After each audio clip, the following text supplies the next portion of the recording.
CEO goes undercover in his own warehouse. What he discovers will shock you. Jack Turner, the 45-year-old CEO of a mid-sized logistics company, had always believed in building a business that valued its employees. But lately, something felt off. Reports from one of his warehouses showed high turnover, low morale, and increasing customer complaints. When he questioned his management team, he got the same tired excuses. "It's just the market," they said. "People don't want to work anymore." Jack didn't buy it. He knew there had to be a deeper issue, something they weren't telling him. Numbers on a spreadsheet could only reveal so much. He needed to see the truth for himself. And there was only one way to do that. Determined to get real answers, Jack made a bold decision. He would go undercover as a new warehouse worker. No meetings, no executive privileges, just a first-hand experience of what his employees were going through every day. With a scruffy beard, thick glasses, and a well-worn baseball cap, Jack looked nothing like the polished CEO who typically wore tailored suits. He traded in his leather shoes for steel-toed boots and swapped his office desk for the warehouse floor. Under the name Mike, he applied as an entry-level worker and was quickly hired, no questions asked. On his first morning, he walked through the warehouse doors, taking in his surroundings. The place was massive, filled with conveyor belts, towering shelves, and the constant hum of machinery. Workers moved quickly, their faces set with determination or exhaustion. Amanda, the warehouse manager, barely spared him a glance as she handed him a clipboard. "You'll be working under Troy today," she said flatly. "He's one of our supervisors." Jack nodded, keeping his voice casual. "Got it." Troy, a burly man in his 50s, wasted no time establishing dominance. He looked Jack up and down before barking, "Listen up, rookie. I don't have time to babysit you. Keep up, or you're out." Jack forced a polite smile. Understood. As the morning went on, he quickly realized the warehouse was a pressure cooker. The work was physically demanding, but that wasn't the real problem. The atmosphere was tense. Workers barely spoke, their movements rigid with stress. It didn't take long for Jack to understand why. Troy didn't just supervise, he ruled with intimidation. And by the end of the day, Jack knew one thing for certain. This wasn't just a struggling warehouse. It was a broken one. And he was about to find out just how deep the damage went. Jack's first day at the warehouse was rough, and by midday, he had already seen enough to know something was seriously wrong. The place ran like a machine, but one that was rusted, strained, and on the verge of breaking down. Employees rushed around, struggling to meet impossible quotas, while the outdated equipment constantly jammed, slowing everything down. And then there was Troy, the so-called supervisor. If Jack had any doubts about the root of the problem, they disappeared within hours of working under Troy's command. "Move faster, Carol. You're dragging the whole line down." Troy barked at a woman in her mid-50s who was clearly struggling to keep up. Her hands trembled as she tried to tape up a box, her face red with embarrassment. "Sorry," she mumbled, keeping her eyes down. Jack felt his jaw tighten. Carol wasn't slow, she was doing her best under impossible conditions. The real issue wasn't her speed. It was the fact that there were too many packages, too few workers, and too little support. But Troy didn't care. He was too busy playing the tough boss, making sure everyone was too afraid to question him. During their short break, Jack sat down next to Carol. "Hey, you doing okay?" he asked, keeping his voice casual. She let out a tired sigh and gave him a small smile. "Been here for 15 years, but it's getting harder. Every time we hit a goal, they raise it again. We keep telling management we need more people, better equipment, but nothing changes. And Troy, well, you've seen how he is." Jack nodded, his stomach twisting. He had seen it all right.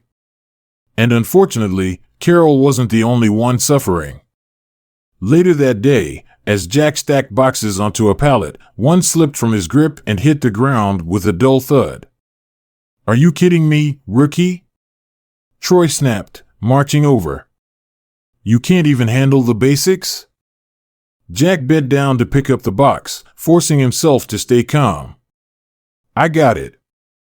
"No, let me show you how it's done since you're so useless," Troy sneered, shoving past him and grabbing the box himself. Other workers glanced over, but no one said a word. Jack could see it in their eyes. They had learned the hard way that standing up to Troy wasn't worth the trouble. By the time his shift ended, Jack sat in his car, staring at his reflection in the rearview mirror. The confident CEO he usually saw was gone, replaced by a frustrated, exhausted man. He wasn't just running a struggling warehouse. He was running a toxic one. Jack had seen enough. After just 2 days working under Troy, he knew the warehouse wasn't just inefficient, it was toxic. The workers weren't failing because they were lazy. They were failing because they were set up to fail. Impossible quotas, broken equipment, and a supervisor who ruled with intimidation.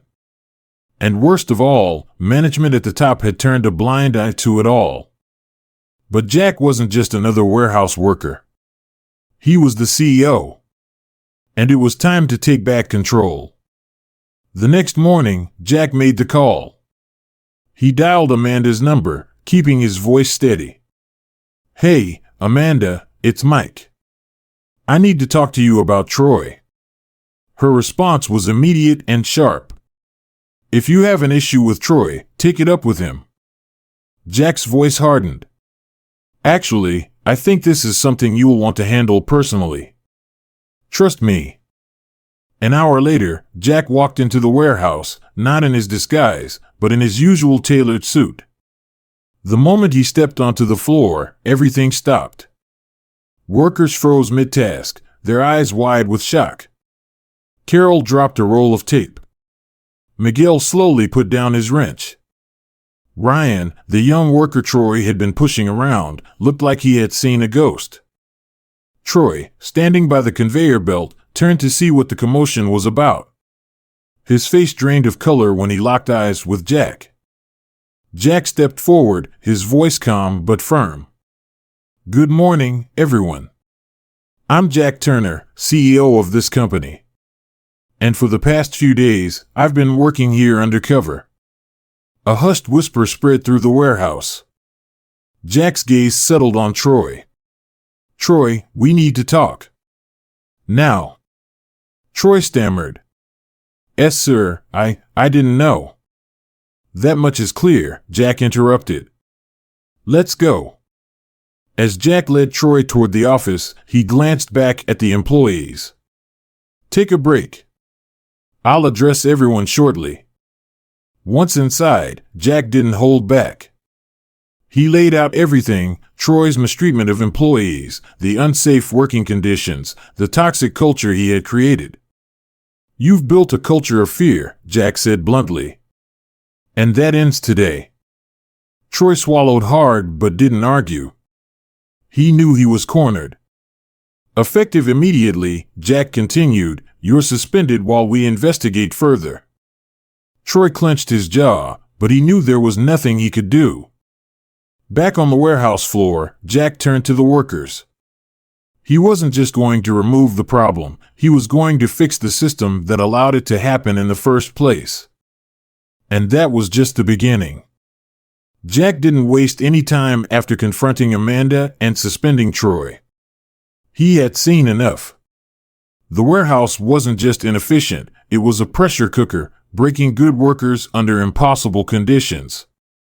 If he wanted real change, he had to act fast. The very next morning, Jack called a warehouse-wide meeting. Employees gathered, exchanging nervous glances. Some still looked skeptical.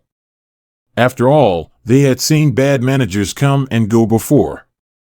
What made this time any different? Jack stood in front of them, his voice steady. "I've worked alongside you. I've seen what's happening here firsthand. And I'm here to tell you, it's unacceptable. That ends today. A murmur spread through the crowd. Carol shifted uneasily. Miguel crossed his arms, waiting to see what Jack would actually do.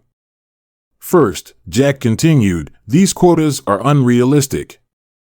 They're pushing you to exhaustion, and that's not how we're going to run things anymore. Effective immediately, we're adjusting them to a level that's fair and sustainable. The relief on some faces was immediate, but Jack wasn't done. Second, let's talk about the equipment. I've seen the busted lifts, the malfunctioning conveyor belts, and the tools you've been forced to work with. That's changing too. I've approved funding for new equipment, and Miguel, he turned to the technician, I want you to oversee the upgrades. No more working with broken machines. Miguel blinked, caught off guard. Me? Jack nodded. You know this warehouse better than anyone. I trust you to make the right calls. A slow smile spread across Miguel's face. I won't let you down. Jack turned to Carol. And Carol, I saw what Troy put you through. I know the workload's been taking a toll on you. I've worked with HR to move you to a role that's easier on your wrists. Carol's eyes welled with tears. I don't know what to say. Jack gave her a reassuring nod. You don't have to say anything. You've earned it. Finally, Jack's gaze landed on Ryan, the young worker who had been struggling under Troy's rule. Ryan, you've got potential. We're launching a mentorship program, and I want you to help new hires find their footing. Ryan's eyes widened. Me? But I'm still learning. Jack smiled. That's exactly why you're the right guy for the job. For a moment, there was silence. Then, a ripple of applause spread through the room. It wasn't just polite clapping, it was real. The kind that meant something. Jack exhaled, feeling the weight of the past few days lift slightly. This was just the beginning, but for the first time, they were moving in the right direction. 2 weeks later, Jack pulled into the warehouse parking lot, this time without a disguise. He had been monitoring progress through reports and meetings with HR, but he knew numbers on paper could never tell the full story. He needed to see it for himself. The first thing he noticed was the energy. It was subtle, but unmistakable. Workers walked in with more ease, chatting and laughing as they entered. The heavy cloud of stress that once hung over the place had lifted. Inside, the changes were even more obvious. New safety signs were posted throughout the warehouse. The broken-down lift that Miguel had complained about was gone, replaced with a smooth operating machine. And Amanda, the same manager who had once ignored the problems here, was now on the floor, clipboard in hand, actively talking to workers, really listening this time. Jack made his way through the warehouse, spotting Carol at her new workstation. Instead of struggling on the fast-paced packing line, she was assembling smaller packages at a steady, manageable pace. When she noticed Jack, she gave him a genuine smile. Good to see you again, Mr. Turner. Call me Jack, he said with a grin. How's the new role treating you? She flexed her wrist and nodded. It's a lifesaver. I didn't realize how much strain I was under until now. And with the bonus, I finally caught up on some medical bills. I don't know how to thank you. Jack shook his head. You earned it, Carol. As he continued walking, he found Miguel training a small team on the new equipment. When a conveyor belt jammed, Miguel calmly diagnosed the issue and walked his team through the fix. The respect in their eyes was clear. Jack. Miguel called out when he spotted him. Come check this out. This new lift, smooth as butter. We're cutting our loading time in half. Jack grinned. That's great to hear. HR told me you've been helping evaluate equipment for the other warehouses, too. Miguel shrugged. Just making sure no one has to deal with the mess we had here. Jack clapped him on the shoulder. I appreciate that. The last stop was the break room, where Ryan was sitting with two new hires, patiently going over their training manuals. The key to staying on pace without burning out is finding a rhythm, Ryan explained. If you ever feel overwhelmed, let me or Amanda know. We're here to help. Jack smiled. The kid had grown into the mentorship role faster than he expected. By the afternoon, Jack gathered the entire team for a final announcement. I know change isn't easy, he said, scanning the crowd. But I've seen the way you've adapted. The way you've supported each other. That's what makes this team special. A murmur of agreement spread through the group. To show my commitment, we're rolling out a company-wide initiative. New equipment, better training, and more direct support from leadership. And to make sure your voices are always heard, we're launching an anonymous feedback system that reports directly to me. The room erupted into applause. Carol wiped away a tear, Miguel gave a thumbs up, and even Ryan looked stunned. And one more thing, Jack added, raising his voice over the clapping. As a thank you for sticking through the tough times, every employee here will get an extra week of paid vacation this year. Cheers filled the warehouse. As the team returned to work, Amanda approached Jack. Thank you for giving me a chance to make this right, she said. Jack met her gaze. You earned it, he said. But remember, leadership is about accountability. Don't let things slip again. I won't, she promised. As the sun set, Jack took one last look at the warehouse, feeling something he hadn't in a long time. Hope. This was just one warehouse. One team. But it was a start. And as long as he stayed connected to the people who made this company run, he knew they had a future worth fighting for. If you were in Jack's shoes, what would you have done differently? Have you ever experienced a toxic work environment like this? Drop a comment below and let's talk about it. Your thoughts matter, and I'd love to hear your take on this story.